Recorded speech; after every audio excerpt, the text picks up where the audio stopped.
या रमज़ान की फजीलत बयान की और इरशाद फरमाया गया कि जो रोज़ा ना रख सके वो फिदियतुन तामुन मिस्कीन, जो तो मरीज़ हो बीमार हो वो तो उतने रोज़े जो है वो अगले दिनों में रख ले। और आगे जाके ये भी बताया गया कि जो ज़्यादा ही बीमार हो फिर वो एक मिस्कीन का फिदिया दे दे, खाना दे दे। फिर इसी आया करीमा में रब करीम ने फरमाया अगर तुम मुझसे दुआ मांगोगे इसी रुकू में तो फरमाया मैं तुम्हारी दुआओं को भी जरूर कबूल करूंगा। फिर इसी में बताया गया कि रात के वक्त तुम्हें खाने की भी इजाजत है और अमले ज़ौजियत की भी तुम्हें इजाजत दी जाती। इसी तरीके से फिर आगे अल्लाह तबारक व तआला ने हज के महीनों के बारे में अलामतें इरशाद फरमाई और मसाइल हज कुछ आगे जाके बयान किए। और एक और गलत रस्म, लोग रस्में बना लेते हैं ना, एक और रस्म थी कि यहूदी और ईसाई जब हज करते थे ना हिराम बांध लेते थे, फिर दरवाजे से घर में दाखिल नहीं होते थे, ऊपर से छलांग लगा के क्या अब हम पाक हो गए। तो दरवाजा चूंकि गुनाहगार है, इसके बीच से गुनाहगार आते जाते रहे हैं, लिहाजा दरवाजे से नहीं गुजरते थे। तो अल्लाह करीम ने फरमाया ये कोई नेकी नहीं, ये कोई तरीका नहीं कि तुम दरवाजों से ना गुजरो। वलाकिन्नल बिर्र मनित्तका, दरवाजे के ऊपर से छलांग लगाना नेकी नहीं, बल्कि नेकी तो ये है कि अल्लाह से डरना शुरू करो। हज के बाद पाक साफ हो जाओ, डरना शुरू करो, ये असल में नेकी है। तो फिर अल्लाह तबारक व तआला ने हज के मसाइल काफी तफसील के साथ, चूंकि वो फिकी मसाइल हैं और पूरी उसकी जुजियात हैं, लिहाजा वो एक नशिस्त में करने की बात नहीं। तो रब करीम ने वहां मशअर हराम का भी जिक्र फरमाया और उन सब चीजों की तरफ निशानदही फरमाई जिन पर तवज्जो करना उम्मत मुस्लिमा के लिए बड़ा ही जरूरी है। फिर आगे 8वें रुकू तक ये बातें मुख्तलिफ अंदाज में चलती रही। फिर 9वें से 10वें रुकू में एक बात रब करीम ने ये इरशाद फरमाई कि मैंने काफिरों की नजर में ना, जब उन्होंने मेरी नाफरमानी की है, मेरे कलमा नहीं पढ़ा, मेरे महबूब को नहीं माना, कुरान मजीद को नहीं माना, तो फरमाया मैंने दुनिया की जिंदगी उनके सामने मुज़य्यन कर दी। ये बड़ी समझने वाली बात। फरमाया ज़ुय्यिना लिल्लज़ीना कफ़रू, वो जिन्होंने कुफ्र किया था ना उनके लिए जीनत दे दी किसे? हयातुद दुनिया, दुनिया की जिंदगी को अल्लाह ने ना उनके लिए हसीन कर दी। उन्हें बड़े अच्छे लगते हैं, ये मेरी जायदाद है, ये मेरा बाग है, ओ मेरी हवेली है, ये सारे मेरे जनाब बंगले। फरमाया ये चीजें हमने काफिरों की नजर में फिर प्यारी कर दी। समझिएगा बात, ये काफिर का तरीका है कि वह दुनियादारी का माल देखता है तो उसकी आंखें खिल जाती हैं, बड़ा राजी होता है। मोमिन का ये तरीका, मोमिन किस बात पे राजी होता है? अल्लाह तबारक व तआला की रजा पे मोमिन राजी होता है। इस चीज को अल्लाह करीम ने यहाँ बयान फरमाया। फिर इससे आगे जो हुर्मत वाले महीने हैं उन महीनों का जिक्र किया गया। फिर अल्लाह तबारक व तआला ने जुए और शराब को हराम करार दिया। 219 नंबर आयत है, इसी रुकू में अल्लाह तबारक व तआला ने उसका भी तज़किरा फरमाया। ये तफसील के साथ तज़किरे जारी रहे। फिर इसी तरह औरतों के जो हैज़ो नफास के मसाइल हैं उनको भी अल्लाह तबारक व तआला ने इसी पारे के अंदर बयान फरमाया। कुछ तलाक के मसाइल भी अल्लाह करीम ने इसी पारे 9वें रुकू से आगे जाके उन सारी चीजों को अल्लाह करीम ने बयान फरमाया। और फिर ये भी इरशाद फरमाया हैज़ो नफास मसाइल और तलाक, इन सारी चीजों को बयान करने के बाद फरमाया कि इनके मसाइल गोया सीख लो, उस पर अमल करो। और फरमाया तिलका हुदूदुल्लाह, ये अल्लाह की हदें हैं, फला तातदूहा, अल्लाह की हदों से आगे न गुजरना। ये वो बाउंड्री है जो अल्लाह ने बनाई है, ये हुक्म वो हैं जो रब ने दिए हैं, तो इनसे आगे ना जाना। तो भी तफसील इन सारी चीजों का यहां बयान फरमाया गया। और वो मसाइल जो बड़ी तेजी से लोग उलझा देते हैं उनका भी अल्लाह करीम ने यहां जिक्र फरमाया। बीच में कुछ आयात ऐसी हैं जो ज्यादा तवज्जो के काबिल हैं और हमारी रोजमर्रा की जिंदगी में हमें उनकी बड़ी अशद जरूरत है, जो अगरचे मसाइल फिका तो नहीं लेकिन जरूरत के लिहाज से, रोजमर्रा के इखलाकी रवैयों के लिहाज से उसकी बड़ी जरूरत है। उन चंद आयात का भी हमने इंतखाब किया, इंशाल्लाह उस पर भी कुछ बात करता हूं। इस पारे के आखिर में ना अल्लाह करीम ने एक वाकया बयान फरमाया। इसमें अल्लाह तबारक व तआला ने ना बनी इसराइल का एक वाकया बड़ी तफसील के साथ, और वो इस पारे के इख्तिताम पर अकीदे के लिहाज से, नजरिए के लिहाज से, समझने के लिहाज से बड़ी अहम चीज है, उस पर जरूर गौर फरमाएं। वो ये हुआ कि बनी इसराइल के अंदर हमेशा ऐसे होता था कि अल्लाह तबारक व तआला एक पैगंबर और एक बादशाह, बनी इसराइल के अंदर हमेशा नबी और बादशाह मौजूद रहते थे। एक वक्त ऐसा आया कि बनी इसराइल में कोई नबी नहीं थे और बनी इसराइल का जो अपना इलाका था ना वो मुल्क शाम है। तो कौम में अमाल का एक कौम थी और बड़े सख्त गिर लोग थे। उन्होंने बनी इसराइल वालों के साथ लड़ाई की, जिहाद किया और इन्हें इनके इलाके से निकाल दिया। और कुछ हजरत यूसुफ अलैहिस्सलाम के ज़माने में वैसे भी एक बहुत बड़ी तादाद जाके मिस्र में आबाद हो गई। अब ये हुआ कि इनके पास कोई बादशाह नहीं है, ये बार बार दुआ करते हैं, इल्तिजा करते हैं, तो अल्लाह ताला ने एक पैगम्बर इन्हें अता किए जिनके मुख्तलिफ नाम किताबों में हैं। सदरुल फाज़िल रहमतुल्लाह अलैह ने तफसीर खज़ाइनुल इरफान के अंदर उनका नाम हज़रत शमवील अलैहिस्सलाम लिखा है। हज़रत शमवील अलैहिस्सलाम को अल्लाह ताला ने नबुव्वत अता फरमाई, और जब हज़रत शमवील अलैहिस्सलाम अल्लाह के नबी हुए, बनी इसराइल वालों को यकीन आया कि अल्लाह ने अल्हम्दुलिल्लाह हमें एक नबी के झंडे तले जमा कर दिया है, तो फिर उन्होंने कहा कि आप हमारे सामने एक बादशाह भी मुकर्रर करें ताकि हम उसकी सरपरस्ती में जिहाद करें। जब इन्होंने ये बात की तो अल्लाह तबारक व तआला ने हज़रत शमवील अलैहिस्सलाम के ज़िम्मे लगाया। तो एक उस ज़माने में अल्लाह के नेक बंदे थे, जनाब तालूत अलैहिस्सलाम उनका नाम था। तो हज़रत शमवील अलैहिस्सलाम ने उन्हें कहा कि अल्लाह करीम ने ना तुम्हारा बादशाह तालूत को बनाया है। उनका नाम भी कुरान मजीद ने जिक्र फरमाया है।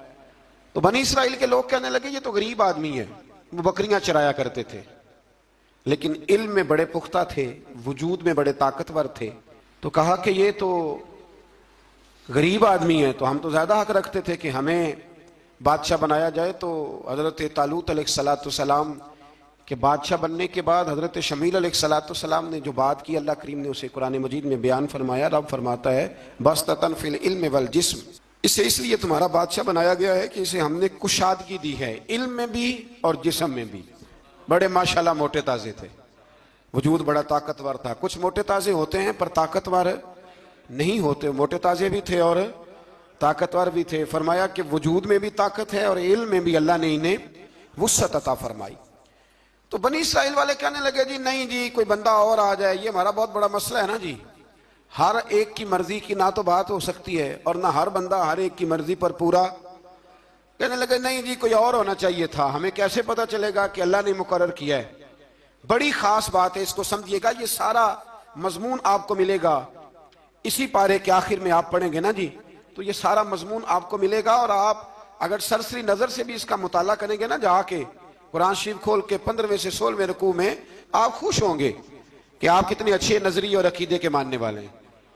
तो जब कहा ना कि तालूत को हमारा बादशाह बनाया गया, तो दलील क्या है? तो कुरान कहता है कि हजरत शमवील अलैहिस्सलाम ने फरमाया कि तुम्हारा एक ताबूत था, एक संदूक था तुम्हारे पास, वो संदूक तुम्हारा कौमे उमाल का उठा के ले गई थी।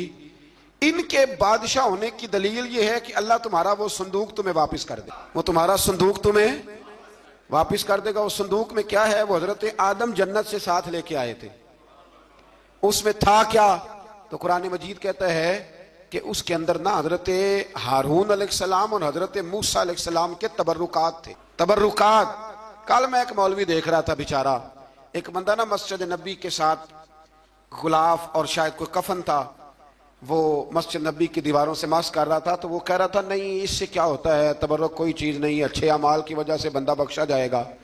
मैंने कहा तू मुझे मिले तो मैं तुझे बुखारी खोल के दिखाऊं कि हजरत अब्दुर्रहमान इब्ने औफ जिन्हें हुजूर ने कतई जन्नती कहा, हुजूर के वजूद पर कुर्ता देख के कहने लगे हुजूर बड़ा ही सोना लग रहा है। तो फरमाया तुझे चाहिए, हुजूर मिल जाए तो क्या ही बात है।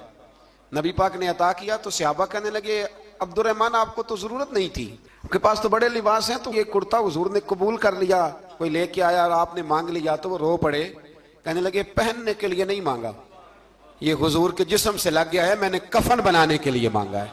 तू कहता है हुजूर के तबर्रुक में खैर कोई नहीं। और आप यकीन करें उन लोगों पे हैरानगी है, हमने भी मरना है ना जी, बड़ी जल्दी कब्र में जाना है, वक्त का कुछ पता नहीं, लेकिन इतने अंधे होकर लोग चीजों को देखते हैं और इस तेजी के साथ गुमराही फैलाते हैं। मुझे बाकायदा किसी ने वीडियो भेजी और कहने लगा जी देखें कितनी अच्छी बात कर रहा है, लोगों को समझाएं। तो मैंने कहा नहीं, इसको समझाने की जरूरत है। और मैंने उसको देखा है, वो जो लाल रुमाल वाला मैंने देखा है, वो ढूंढ ढूंढ के जाहिलों को पकड़ता है, तलाश करता है, और अगर कोई मिल जाए बात बताने वाला तो फिर वो खुद पकड़ा जाता है, और कई दफा पकड़ा गया तो निकल गया है। अल्लाह ताला हमें समझने की तौफीक दे, हम सियाने हो जाए तो ये दूर दूर तक नजर नहीं आएंगे इंशाअल्लाह। तो वो ताबूत आएगा, बनी इसराइल वालों से कहा ताबूत में क्या था सुन लो, और ये कुरान मजीद है। आज मेरी मानना ये 15वें से 16वां रुकू जरूर ही पढ़ना कि वो आखिर ताबूत में क्या था, खोलना जरा। कुरान मजीद कहते हैं कि हजरत मूसा अलैहिस्सलाम और हजरत हारून के तबर्रुक थे। तो तबर्रुक क्या थे? तमाम मुफस्सिरीन ने लिखा है कि हजरत मूसा का एक कुर्ता था, एक डंडा था, जूते थे, और जनाब हारून अलैहिस्सलाम का इमामा शरीफ, और तौरात की कुछ तख्तियां थी। तो उसका फायदा क्या था उस ताबूत का फायदा यह था कि बनी इसराइल वाले जब अपने दुश्मनों से लड़ते थे, ताबूत सामने रख के दुआ मांगते थे, अल्लाह इन्हें कामयाबी अता कर देता। तो कौम अमालका को भी पता चल गया कि संदूक में कुछ है जिसकी वजह से ये कामयाब हो जाते। वो संदूक उठा के ले गए। अब उनकी कमबख्ती ये, कम नसीबी ये कि उन्होंने जाके उसे रूढ़ी पे फेंक दिया। जब रूढ़ी पे फेंका तो उनके अंदर बीमारियां आ गई, वबाएं फूट पड़ी, मरने लगे, वजूद फूलने लगा। फिर उनके दिलों में बात आई कि ये हमने इस संदूक की बेअदबी की है। संदूक में क्या है? तबरुकात। हमें कहते हैं जी नालैन का नक्शा क्यों लगाया है? तुम्हारे तो बुजुर्गों का कीदा है, सर पे रखने को मिल जाए अगर नक्शे नाले पाके हुजूर, तो फिर कहेंगे कि हाँ ताजदार हम भी हैं। तो कहा कि उसके अंदर ये तबरुकात थे। उन्हें भी समझ में आई तो उन्होंने ना बैलगाड़ी मंगाई और वो संदूक उठा के उसके ऊपर रख दिया। अब क्या हुआ? कुरान कहता है कि फरिश्तों ने ना उस संदूक को वहां से उठाया। मुफस्सिरीन ने लिखा इसका माना यह भी हो सकता है कि उस बैलगाड़ी को डायरेक्शन पे लगाया। उधर से हजरत शमूएल अलैहिस्सलाम ने जनाब तालूत को बादशाह बना दिया और इधर से वो संदूक चल पड़ा। कहा भाई हम इनको कैसे बादशाह माने? तो फरमाया बादशाह इस तरह मानोगे कि तुम्हारा वो संदूक आ जाएगा। और कुरान कहते हैं उस संदूक में तुम्हारे दिलों का सुकून है, उसमें तुम्हारे दिलों का। और भाई हमारी तो कोशिश होती है बुजुर्गों से कोई चीज मिल जाए, अल्लाह वालों का कोई तबर्रुक हमारे हाथ आ जाए। तो वो संदूक आ गया, ये मान गए। अब जिहाद करने निकले तो लड़ना था जालूत की कौम के साथ। वो बड़ा सख्त आदमी था, 3-3 मन सोना उसने वजूद पे पहना होता था। उसकी कौम से लड़ना है, टोपी बड़ी तगड़ी पहनी होती थी लोहे की। अब कौन लड़े? एक नौजवान थे जिनका नाम था दाऊद अलैहिस्सलाम। वो भी बकरियां चराया करते थे। और जिन दिनों हजरत तालूत निकले ना अपनी कौम को लेकर जालूत के खिलाफ लड़ने, तो हजरत दाऊद भी शामिल हो गए। अल्लाह जब किसी को नवाजता है ना तो फिर खास ही करम नवाजी करता है। मुफस्सिरीन ने लिखा जब ये जा रहे थे ना, वहां जा रहे थे तो रास्ते में इन्हें 3 पत्थर मिल गए। इन्होंने वो तीनों पत्थर उठा लिए। उस जमाने में पत्थर फेंकने के लिए छोटी छोटी लोगों के पास चीजें हुआ करती थी, उसको कोफन भी लोग कहते थे, मंजनीक, उसको सामने रख के फिर बनाई गई। तो आपके पास भी वो आला था जिससे दुश्मन पर पत्थर मारे जाते थे। तो आप वो मशीन लेकर, वो आला लेकर वहां पहुंचे हुए थे। 3 पत्थर आपके पास थे। आप फरमाते उस दिन मैं बड़ा बीमार था, इतना बीमार था कि मेरा रंग पीला हो गया। अब वो जालूत के सामने कोई नहीं जाता था। तो जनाब तालूत कहने लगे कि जो जालूत को मारेगा ना, यानी इनके बादशाह को, इस कौम के, तो मैं उसे अपनी आधी सल्तनत भी दे दूंगा और अपनी बेटी का निकाह भी उसके साथ कर दूंगा। देखे अल्लाह नवाजता है तो किस अंदाज में नवाजता है। तो हजरत दाऊद कहते हैं वो दूर खड़ा था तो मैंने ना 3 पत्थर मारे। भाई हिम्मत करना तो हमारे जिम्मे है कि नहीं? मेरी मिल्लत का जवान कहता मैंने करना कराना कुछ नहीं, यानी अगर आप कहें ना कुछ करो तो फिर वो कोई काम करने की मतलब मामला। वो मुझे कल एक संगी कह रहे थे, कहने लगे जी अल्लाह के फजल से कुछ भी नहीं करना पड़ा, मुर्शद ने नजर कर दी। मैं क्या मैंने मिलनगे तो मैं उन्होंने समझावांगा कि कुछ करा के नजर करया करो, क्योंकि मेरे वो दोस्त हैं, मैं उन्हें जानता हूं। नजर में बड़ा कुछ होता है, लेकिन अल्लाह भी तो बंदे पे बड़ी नजर रहमत करता है ना। लेकिन कहता है 5 नमाजें पढ़, रमजान के रोजे रख, ज़कात फर्ज हो तो अदा कर, ये सारे काम कर, सच बोल, दयानतदारी कर, फिर मैं अपने फजल से तुझे जन्नत अता करूं। तो ये जो रवैया हमने बनाया ये दुरुस्त नहीं। तो फरमाते हैं 3 पत्थर मैंने मारे, अल्लाह ने इतना फजल किया कि वो भी मर गया और उससे छू के मेरे पत्थर आगे बढ़े तो उसकी फौज के 30 आदमी भी मर गए। 3 पत्थरों से 31 बंदे अल्लाह ने मार दिए। फरमाते इसलिए कि हाथ मेरे थे और ताकतें मेरे रब करीम की। तो हजरत दाऊद अलैहिस्सलाम के हिस्से में जनाब तालूत की साहिबजादी भी आई, आधी सल्तनत भी आई। काफी साल हजरत तालूत हयात रहे, फिर उनका विसाल हो गया। तो सारी सल्तनत हजरत दाऊद को मिली और फिर अल्लाह तबारक व तआला ने उन्हें नबूवत भी अता फरमाई। ये दुनिया में वाहिद पैगंबर हैं जो बैक वक्त नबी भी थे और बादशाह भी थे। और फिर अल्लाह ने फजल फरमाया, इन्होंने बड़ी बड़ी फुतूहात की। और फिर हजरत दाऊद के साहिबजादे का नाम हजरत सुलेमान अलैहिस्सलाम, फिर उनके साहिबजादे का नाम हजरत। तो ये हुआ कैसे? ये सारा कुछ अल्लाह तबारक व तआला के फजल से हुआ, उसके करम से हुआ। अब इस वाकया से हमें क्या पता चलता है? हमें यह पता चलता है कि रब जब फजल फरमाए ना किसी पे भी, तो हमें उस बंदे को देख के राजी होना चाहिए, कोई शिकवा नहीं करना चाहिए। और दूसरी बात ये समझ लेना चाहिए कि हुकूमतें, माल, दौलत ये सिर्फ सियासतों से नहीं मिलती, ये खुदा के फजल से मिलती है। और ये भी समझ लेना चाहिए कि जो बुजुर्गों के तबरुकात होते हैं उनकी क्या ही बात होती है। चंद बातें ऐसी थी कि मेरा दिल करता था उनको दोहराया जाए और ख़ास करके उन बातों पर तवज्जो की जाए। यहाँ ना अल्लाह तबारक व तआला ने उन बातों में से एक बात का जिक्र फरमाया है। यहाँ 207 नंबर जो आयत है ना इसी पारे की, उसमें अल्लाह करीम ने फरमाया कुछ लोग ऐसे हैं जो अपनी जानें ही अल्लाह के हवाले कर देते हैं। जिंदगी का मकसद दीन होता है, लुटा देते। ये नाजिल कब हुई?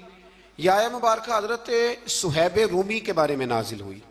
हजरत सुहैब रूमी रदी अल्लाह ताला अन्हु बड़े मालदार थे। मक्के से जब चले ना तो सारा माल मक्के में छोड़ दिया, इसलिए कि अल्लाह के रसूल मदीने चले गए। फरमाते हैं फिर मैंने मालो दौलत की परवाह नहीं की, फिर मैंने ये सोचा कि मैंने अपने हबीब के पास जाना है। सारा माल एक जगह पे दबाया और फरमाते हैं मैं मदीना तय्यबा के लिए जब निकला तो कुफार ने, कुरैश मक्का ने रोका, हम नहीं जाने देंगे। तो हजरत सुहैब रूमी फरमाने लगे भाई सुनो, मैं कमजोर नहीं, मैं ताकतवर आदमी, और तुम में से कोई ऐसा माई का लाल नहीं जो तीर चलाने में मुझसे ज्यादा सियाना हो, तलवार चलाने में मुझसे ज्यादा अक्लमंद हो। जाना मदीने मैंने है।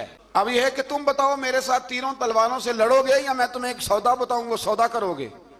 कुरैश कहने लगे सौदा क्या है? कहने लगे मेरा बड़ा माल है, मैं मक्के में दफन करके आया हूं, तुम मुझे मदीने जाने दो, मैं तुम्हें सारे माल का पता बता देता हूं। हजारों लाखों में था माल तिजारत। देखें जब सहाबा मदीने जाते थे तो कितनी कीमत दे के जाया करते। तुम मुझे जाने दो, मैं तुम्हें वहां का पता बताता हूं। उन्होंने कहा जी बात ठीक है, आप पता बता दे। हजरत सुहैब ने सारी जिंदगी की जमा पूंजी हजारों लाखों में सारी दे दी और मदीने के लिए तैयार हो गए। अल्लाह करीम ने इस बात को बड़ा ही पसंद फरमाया और फरमाया वमिनन्नासी मन यशरी नफ्सहु इब्तिगा मरदातिल्लाह। फरमाया कुछ लोग ऐसे हैं जो अपनी जानें ही बेच देते हैं अल्लाह की रिजा हासिल करने की। अपनी जानें बेच देते हैं, नफ्सहु इब्तिगा मरदातिल्लाह, अल्लाह की रजा हासिल करने के लिए अपनी जानों को बेच देते हैं। तो फरमाया फिर अल्लाह क्या करता है? फरमाया वल्लाहु रऊफुम बिल इबाद, फिर अल्लाह भी अपने बंदों पर बड़ा ही रहम फरमाने वाला है। जब ये सारा माल दे के मदीने पहुंचे ना तो इनके इस्तकबाल के लिए जनाब उमर पहले से मौजूद थे। हजरत उमर रिसीव करके नबी करीम की बारगाह में ले गए तो फरमाते हैं हुजूर ने मुझे देखते ही फरमाया सुहेब, जिंदगी में तुमने बड़ी तिजारतें की होंगी पर ये जो तूने सौदा किया है ना ये बड़ा ही नफे वाला किया।